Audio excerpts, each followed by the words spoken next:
Peyton Manning's one of the best NFL quarterbacks of all time, and this season he had one of the best seasons, if not the best season of any NFL quarterback. He had more passing yards this season. He had more touchdowns thrown this season than any quarterback in NFL history, and he won his 5th MVP, which is more than any other player in NFL history. And yet, he laid an egg in Super Bowl 48, and his Denver Broncos lost to the Seattle Seahawks 43-8. It was not his best game, and you heard a lot of coaching cliches like they weren't ready to play. You heard that there was no leadership, that they were poorly coached.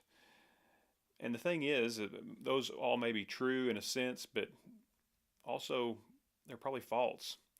I mean, the Denver Broncos were evidently the second best team in the NFL this year. All the sports prognosticators said that the 2 best teams were playing, and they won a lot of games to get there. They had a great season, and they weren't lucky. They were really good. But I think this kind of shows what's going on in our society. I think a lot of times in society we are control freaks. We like everything to go our way, and when things don't go our way, we look for someone to blame. We want to know what's going on, and we want to fix it. And the NFL is kind of a microcosm of this kind of problem. If you don't believe me, just ask Rob Jasinski. He was the coach of the Cleveland Browns for 1 season before he was fired for not performing as a coach. Really, what we're looking at is that there's a randomness in life sometimes, and we don't really like randomness, and we don't ascribe randomness to our tragedies. When things don't go our way, we want to know why they're not going our way, and Christians are about the same as sports fans when things like this happen.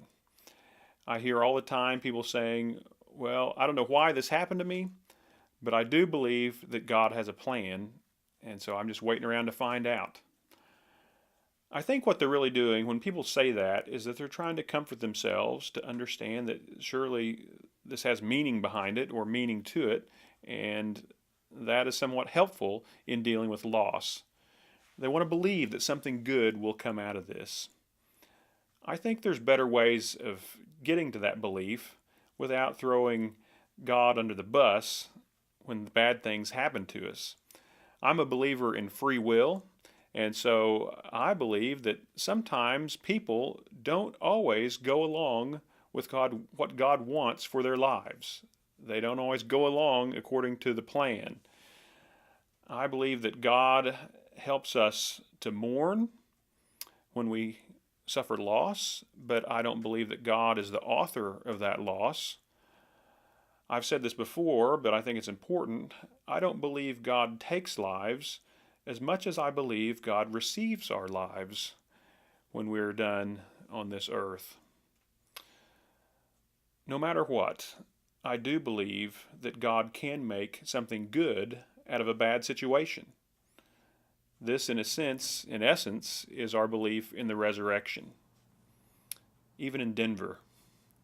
In life, things don't always go our way, and I believe that's normal. I believe a good Christian response when this happens is, how is God going to use this anyway?